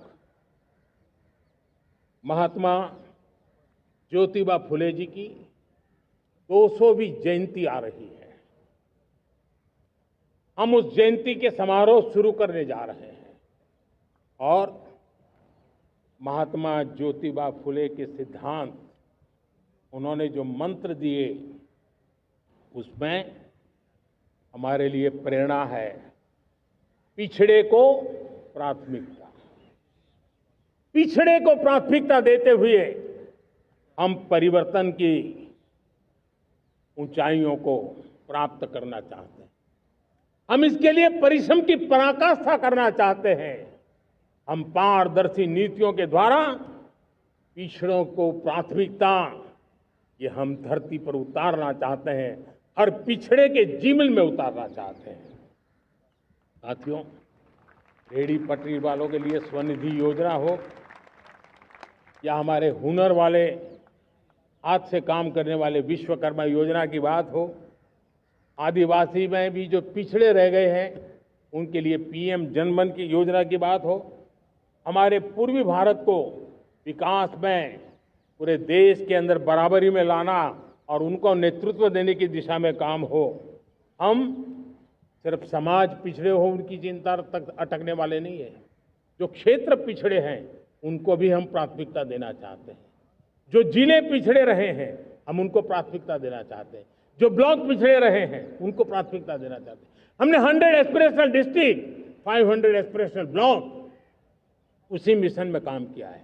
हमने पूर्वी भारत के विकास के लिए हजारों करोड़ रुपए के इंफ्रास्ट्रक्चर के प्रोजेक्ट को बल दिया है।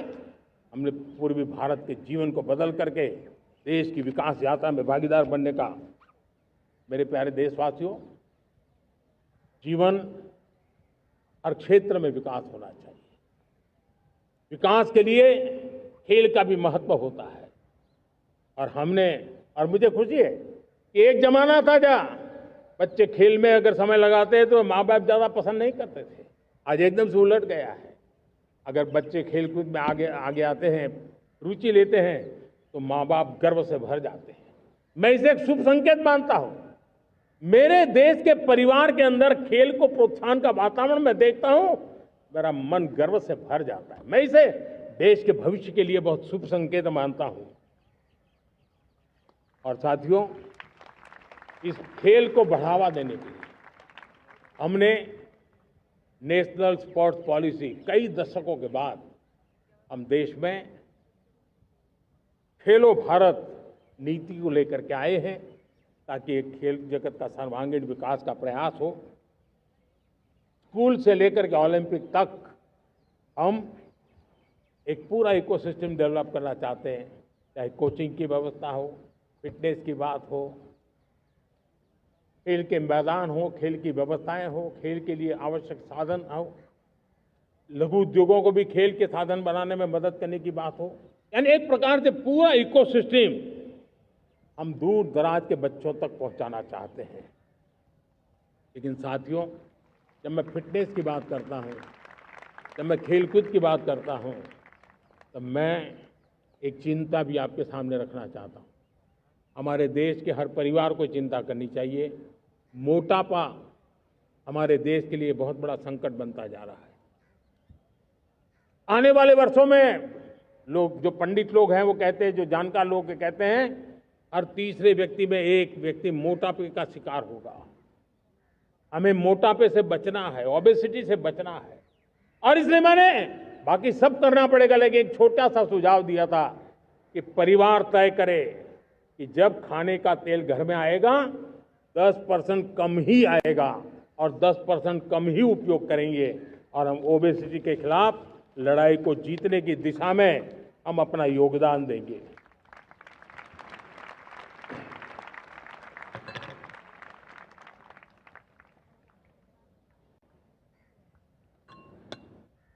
मेरे प्यारे देशवासियों, हमारा देश भाग्यवान है। हजारों साल की विरासत के हम धनी हैं, और वो हमें निरंतर ऊर्जा मिलती है, प्रेरणा मिलती है, त्याग और तपस्या की राह मिलती है। आज गुरु तेग बहादुर, यह वर्ष गुरु तेग बहादुर जी का 350वां शहीदी वर्ष है।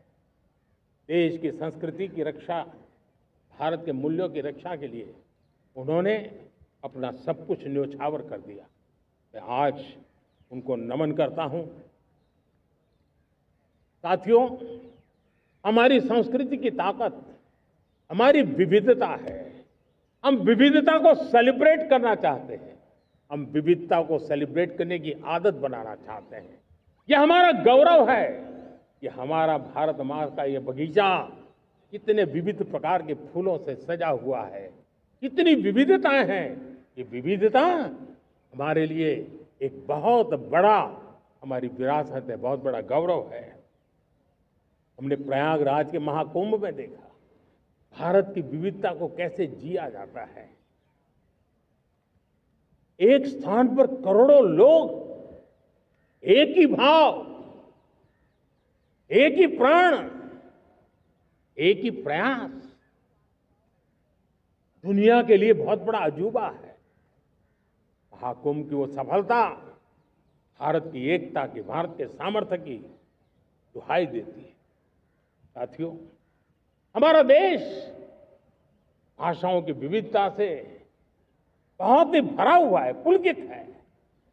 और इसीलिए हमने मराठी, असमिया, बांग्ला, पाली, प्राकृत को क्लासिकल लैंग्वेज का दर्जा दिया है। और मेरा मत है, हमारी भाषाएं जितनी विकसित होगी, हमारी सभी भाषाएं जितनी समृद्ध होगी, हमारे नॉलेज के सिस्टम को भी उतना ही बल मिलने वाला है। और हमारी वो ताकत है, आज जब डेटा का जमाना है ना, तो ये ताकत दुनिया के लिए भी बड़ी ताकत बन सकती है। इतना सामर्थ्य हमारी लैंग्वेज में। हमें हमारी सभी भाषाओं पर गर्व होना चाहिए। हमारी सभी भाषाओं के विकास के लिए हर किसी ने बनते हुए प्रयास करना चाहिए। साथियों, पांडुलिपि में हमारे ज्ञान के भंडार पड़े हैं, लेकिन उसके प्रति उदासीनता रही है। इस बार हमने ज्ञान भारतम योजना के तहत देश भर में जहां भी हस्तलिखित ग्रंथ है, जहां पांडुलिपियां हैं, सदियों पुराने जो दस्तावेज हैं, उनको खोज खोज करके आज की टेक्नोलॉजी का उपयोग करते हुए उस ज्ञान की समृद्धि को आने वाली पीढ़ियों के लिए काम आए, उस दिशा में काम कर रहे हैं। मेरे प्यारे देशवासियों, हमारा स्पष्ट मत है, यह देश सिर्फ सरकारें नहीं बनाती है, ये देश राज सत्ता पर विराजमान लोग ही नहीं बनाते हैं, ये देश शासन की धुरा संभालने वाले नहीं बनाते हैं। ये देश बनता है कोटि कोटि जनों के पुरुषार्थ से, ऋषियों के, मुनियों से, वैज्ञानिकों के, शिक्षकों के, किसानों के, जवानों के, सेना के, मजदूरों के, हर किसी के प्रयास से देश बनता है। हर किसी का योगदान होता है, व्यक्ति का भी होता है, संस्थाओं का भी होता है। आज मैं बहुत गर्व के साथ एक बात का जिक्र करना चाहता हूं। आज से 100 साल पहले एक संगठन का जन्म हुआ, राष्ट्रीय स्वयंसेवक संघ। 100 साल की राष्ट्र की सेवा एक बहुत ही गौरवपूर्ण स्वर्णिम पृष्ठ है। व्यक्ति निर्माण से राष्ट्र निर्माण के संकल्प को लेकर के 100 साल तक मां भारती का कल्याण का लक्ष्य लेकर के लक्षावधि स्वयंसेवकों ने मातृभूमि के कल्याण के लिए अपना जीवन समर्पित किया है। सेवा, समर्पण, संगठन और अप्रतिम अनुशासन, ये जिसकी पहचान रही है, ऐसा राष्ट्रीय स्वयंसेवक संघ दुनिया का ये सबसे बड़ा एनजीओ है। एक प्रकार से 100 साल का उसका समर्पण का इतिहास है। आज लाल किले की प्राचीर से 100 साल की इस राष्ट्र सेवा की यात्रा में योगदान करने वाले सभी स्वयंसेवकों को आदरपूर्वक स्मरण करता हूं और देश गर्व करता है राष्ट्रीय स्वयंसेवक संघ की इस 100 साल की भव्य समर्पित यात्रा को, और हमें प्रेरणा देता रहेगा। मेरे प्यारे देशवासियों, हम समृद्धि की ओर जा रहे हैं, लेकिन समृद्धि का रास्ता सुरक्षा से गुजरता है। पिछले 11 वर्षों में राष्ट्र सुरक्षा, राष्ट्र रक्षा, राष्ट्र के नागरिकों की रक्षा, इन सभी मोर्चों पर हमने पूरे समर्पण भाव से काम किया है। हम बदलाव लाने में सफल हुए हैं। यह देश जानता है कि हमारे देश का बहुत बड़ा जनजातीय क्षेत्र नक्सलवाद की चपेट में, माओवाद की चपेट में पिछले कई दशकों से लहूलुहान हो चुका था। सबसे ज्यादा नुकसान मेरे आदिवासी परिवारों को हुआ। आदिवासी माताओं बहनों ने अपने सपने के होनहार बच्चों को खो दिया। नौजवान बेटे गलत रास्ते पर खींच लिए गए, भटकाए गए, उनकी जीवन को तबाह कर दिया गया। हमने फौलादी हाथ से काम लिया। एक समय था, कभी 125 से ज्यादा जिलों में नक्सलवाद अपनी जड़ें जमा चुका था। माओवाद की चंगुल में हमारे जनजातीय क्षेत्र, हमारे जनजातीय नौजवान फंसे हुए थे और आज 125 जिलों में से कम होते होते हम 20 पर ले आए हैं। उन जनजातीय समाज की सबसे बड़ी हमने सेवा की है। और आप देखिए, एक जमाना था जब बस्तर को याद करते ही माओवाद, नक्सलवाद, बम बंदूक की आवाज सुनाई देती थी। उसी बस्तर में माओवाद नक्सल से मुक्त होने के बाद जब बस्तर के नौजवान ओलंपिक करते हैं, हजारों नौजवान भारत माता की जय बोल करके खेल के मैदान में उतरते हैं, पूरा वातावरण उत्साह से भर जाता है। ये बदलाव देश देख रहा है। जो क्षेत्र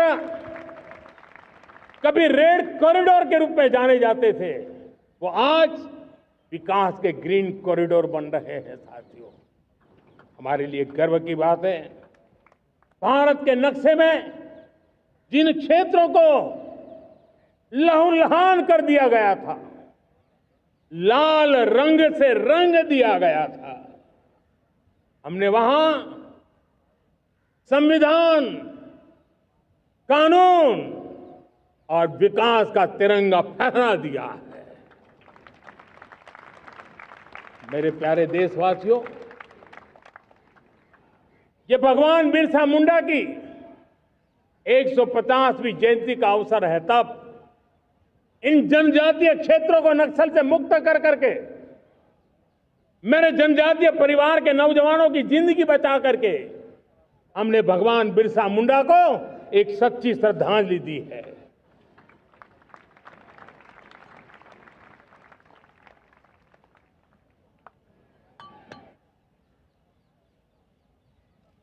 मेरे प्यारे देशवासियों,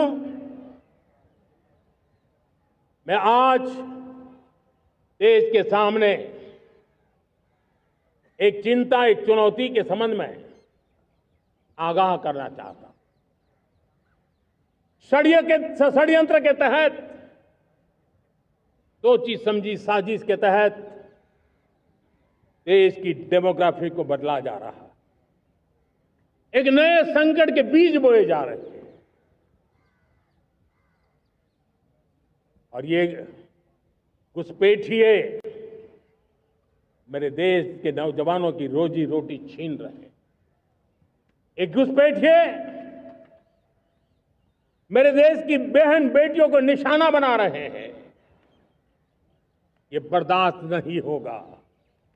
ये घुसपैठिए भोले भाले आदिवासियों को भ्रमित करके उनकी जमीनों पर कब्जा कर रहे हैं। ये देश सहन नहीं करेगा। और इसलिए मेरे प्यारे देशवासियों, जब डेमोग्राफी परिवर्तन होता है, सीमावर्ती क्षेत्रों में डेमोग्राफी में परिवर्तन होता है, तब राष्ट्रीय सुरक्षा के लिए संकट पैदा होता है। देश की एकता, अखंडता और प्रगति के लिए ये संकट पैदा, सामाजिक तनाव के बीज बो देता है। और कोई देश अपना देश घुसपैठियों के हवाले नहीं कर सकता है। दुनिया का कोई देश नहीं कर सकता है, तो हम भारत को कैसे कर सकते हैं? हमारे पूर्वजों ने त्याग और बलिदान से आजादी पाई है, हमें स्वतंत्र भारत दिया है। उन महापुरुषों के प्रति हमारा कर्तव्य है कि हम हमारे देश में ऐसी हरकतों को स्वीकार न करें। उनकी सच्ची श्रद्धांजलि होगी। और इसलिए मैं आज लाल किले की प्राचीर से कहना चाहता हूं, हमने एक हाई पावर्ड डेमोग्राफी मिशन शुरू करने का निर्णय किया है। ये मिशन, इस मिशन के द्वारा ये जो भीषण संकट नजर आ रहा है, भारत पे मंडरा रहा है जो संकट है, उसको निपटाने के लिए तय समय में सुविचारित, सुनिश्चित रूप से अपने कार्य को करेगा।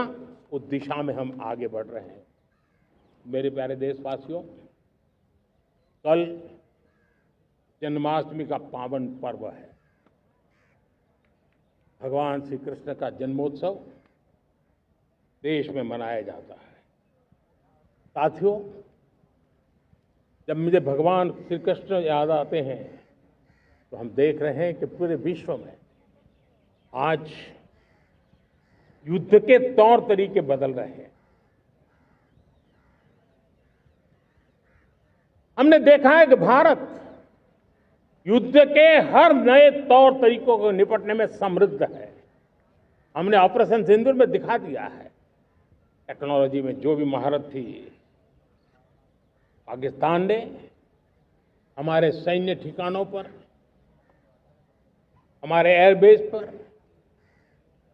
हमारे संवेदनशील स्थानों पर, हमारे आस्था के केंद्रों पर, हमारे नागरिकों पर मिसाइल्स, ड्रोन अनगिनत मात्रा में उन्होंने वार किया। देश ने देखा है, लेकिन देश को सुरक्षित रखने के जो प्रयास पिछले 10 साल में हुए हैं, उस ताकत का परिणाम था कि उनके हर हमले को हमारे जाबाजों ने और हमारी टेक्नोलॉजी ने तिनके की तरह बिखेर दी।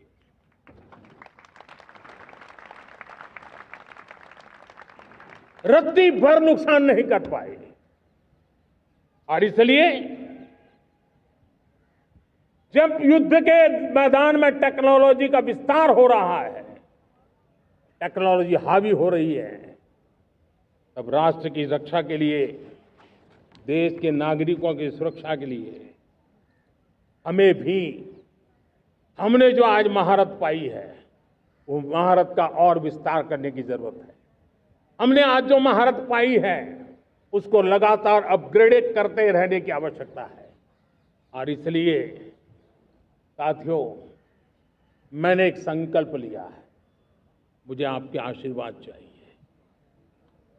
कोटि कोटि देशवासियों के आशीर्वाद चाहिए, क्योंकि समृद्धि कितनी ही क्यों न हो, अगर सुरक्षा के प्रति उदासीनता बरतते हैं तो समृद्धि भी किसी काम की नहीं रहती। और इसलिए सुरक्षा का महत्व बहुत बड़ा है। और इसलिए मैं आज लाल किले की प्राचीर से कह रहा हूं, आने वाले 10 साल में 2035 तक राष्ट्र के सभी महत्वपूर्ण स्थलों, जिनमें सामरिक के साथ साथ सिविलियन क्षेत्र भी शामिल है, जैसे अस्पताल हो, रेलवे हो, जो भी आस्था के केंद्र हो, उन्हें टेक्नोलॉजी के नए प्लेटफॉर्म द्वारा पूरी तरह सुरक्षा का कवच दिया जाएगा। ये सुरक्षा का कवच लगातार विस्तार होता जाए, देश का हर नागरिक सुरक्षित महसूस करे। किसी भी प्रकार की टेक्नोलॉजी हम पर वार करने आ जाए, हमारी टेक्नोलॉजी उससे बेहतर सिद्ध हो। और इसलिए आने वाले 10 साल 2035 तक मैं ये राष्ट्रीय सुरक्षा कवच का विस्तार करना चाहता हूं, मजबूती देना चाहता हूं, आधुनिक बनाना चाहता हूं। और इसलिए भगवान श्री कृष्ण से प्रेरणा पाकर के हमने श्री कृष्ण का जो सुदर्शन चक्र था, उस सुदर्शन चक्र की राह को चुना है। आप में से बहुत लोगों को याद होगा, जब महाभारत की लड़ाई चल रही थी, श्री कृष्ण ने अपने सुदर्शन चक्र से सूर्य के प्रकाश को रोक दिया था और दिन में ही अंधेरा कर दिया था। सूर्य प्रकाश को सुदर्शन चक्र से रोक दिया था। और तब अर्जुन ने जो शपथ ली थी जयद्रथ का वध करने की, उस प्रतिज्ञा को अर्जुन पूर्ण कर पाए थे। वो सुदर्शन चक्र के पराक्रम और रणनीति का परिणाम था। अब देश सुदर्शन चक्र मिशन लॉन्च करेगा।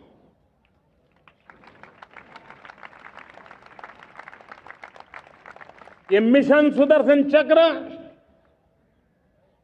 एक पावरफुल वेपन सिस्टम दुश्मन के हमले को न्यूट्रलाइज तो करेगा ही करेगा, लेकिन कई गुना ज्यादा दुश्मन पर हिट बैक करेगा।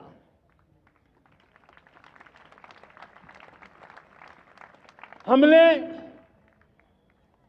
भारत के इस मिशन सुदर्शन चक्र के लिए कुछ मूलभूत बातें भी तय की है। आने वाले 10 सालों में हम उसको प्रखरता से आगे बढ़ाना चाहते हैं। एक तो ये पूरी आधुनिक सिस्टम, इसके लिए रिसर्च, डेवलपमेंट, उसकी मैन्युफैक्चरिंग हमारे देश में ही हो, हमारे देश के नौजवानों के टैलेंट से हो, हमारे देश के लोगों के द्वारा बनी। दूसरा, एक ऐसी व्यवस्था होगी जो वॉरफेयर के हिसाब से भविष्य में क्या क्या संभावनाएं हैं उसका हिसाब किताब लगा करके +1 की स्ट्रेटेजी वर्कआउट करेगी। और तीसरा, सुदर्शन चक्र की एक ताकत थी, वो बहुत ही प्रिसाइज, जहां जाना था वहीं जाता था और वापस से कृष्ण के पास लौट के आता था। हम इस सुदर्शन चक्र के द्वारा भी टारगेटेड प्रिसाइज एक्शन के लिए भी व्यवस्था को विकसित करने की दिशा में आगे बढ़ेंगे। और इसलिए युद्ध के बदलते तौर तरीकों में राष्ट्र की सुरक्षा, नागरिकों की सुरक्षा के लिए मैं बड़े प्रतिबद्धता के साथ इस कार्य को आगे बढ़ाने के लिए वचन देता हूं। मेरे प्यारे देशवासियों, जब हम लोकतंत्र की बात करते हैं, स्वतंत्र भारत की बात करते हैं, तब हमारा संविधान हमारे लिए सर्वोच्च दीप स्तंभ होता है, हमारा प्रेरणा का केंद्र होता है। लेकिन आज से 50 साल पहले भारत के संविधान का गला घोंट दिया गया था, भारत के संविधान के पीठ पे छुरा भोंक दिया गया था, देश को जेल खाना बना दिया गया था, आपातकाल लगा दिया गया था, इमरजेंसी थोप दी गई थी। इमरजेंसी के 50 साल हो रहे। देश की किसी भी पीढ़ी ने संविधान की हत्या के इस पाप को कभी भूलना नहीं चाहिए। संविधान की हत्या करने वाले पापियों को नहीं भूलना चाहिए। और हमें भारत के संविधान के प्रति अपने समर्पण को और मजबूती देते आगे बढ़ना चाहिए। वो हमारी प्रेरणा है। मेरे प्यारे देशवासियों, मैंने इसी लाल किले से पंच प्रण की बात कही थी। मैं आज लाल किले से फिर से एक बार मेरे देशवासियों का पुनः स्मरण जरूर करना चाहता हूं। विकसित भारत बनाने के लिए न हम रुकेंगे, न हम झुकेंगे। हम परिश्रम की पराकाष्ठा करते रहेंगे और अपनी आंखों के सामने 2047 में विकसित भारत बना करके रहेंगे। मेरे प्यारे देशवासियों, हमारा दूसरा प्रण है कि हम हमारे जीवन में, हमारी व्यवस्थाओं में, हमारे नियम कानून परंपराओं में गुलामी का एक भी कण अब बचने नहीं देंगे। हम हर प्रकार की गुलामी से मुक्ति पाकर के ही रहेंगे। मेरे प्यारे देशवासियों, हम अपनी विरासत पर गर्व करेंगे। हमारी पहचान का सबसे बड़ा आभूषण, सबसे बड़ा गहना, सबसे बड़ा मुकुटमणि हमारी विरासत है। हम विरासत का गर्व करेंगे। मेरे प्यारे देशवासियों, इन सब के लिए एकता, ये मंत्र सबसे बड़ा शक्तिशाली मंत्र है और इसलिए एकता की डोर को कोई काट न सके, ये हमारा सामूहिक संकल्प होगा। मेरे प्यारे देशवासियों, मां भारती के प्रति कर्तव्य निभाना ये पूजा से कम नहीं है, तपस्या से कम नहीं है, आराधना से कम नहीं है। और उसी भाव से हम सब मातृभूमि के कल्याण के लिए परिश्रम की पराकाष्ठा करते हुए 2047 विकसित भारत के लक्ष्य को पार करने के लिए अपने आप को खपा देंगे, अपने आप को झोंक देंगे। जो भी सामर्थ्य है, कोई भी अवसर को छोड़ेंगे नहीं। इतना ही नहीं, नए अवसरों को निर्माण करेंगे और निर्मित करने के बाद हम 140 करोड़ देशवासियों के सामर्थ्य से आगे बढ़ते ही रहेंगे, बढ़ते ही रहेंगे, बढ़ते ही रहेंगे। मेरे प्यारे देशवासियों, हमें याद रखना है, 140 करोड़ देशवासियों को याद रखना है, परिश्रम में जो तपा है, परिश्रम में जो तपा है, उसने ही तो इतिहास रचा है। परिश्रम में जो तपा है, उसने ही तो इतिहास रचा है। जिसने फौलादी चट्टानों को तोड़ा है, जिसने फौलादी चट्टानों को तोड़ा है, उसने ही समय को मोड़ा है। जिसने फौलादी चट्टानों को तोड़ा है, उसने ही समय को मोड़ा है। और समय को मोड़ देने का भी, समय को मोड़ देने का भी यही समय है, सही समय है। मेरे प्यारे देशवासियों, एक बार फिर आप सबको आजादी के इस महान पर्व की अनेक अनेक शुभकामनाएं देता हूं, बहुत बहुत बधाई देता हूं। मेरे साथ बोलेंगे, जय हिंद, जय हिंद, जय हिंद। भारत माता की, भारत माता की, भारत माता की। वंदे, वंदे, वंदे। बहुत बहुत धन्यवाद।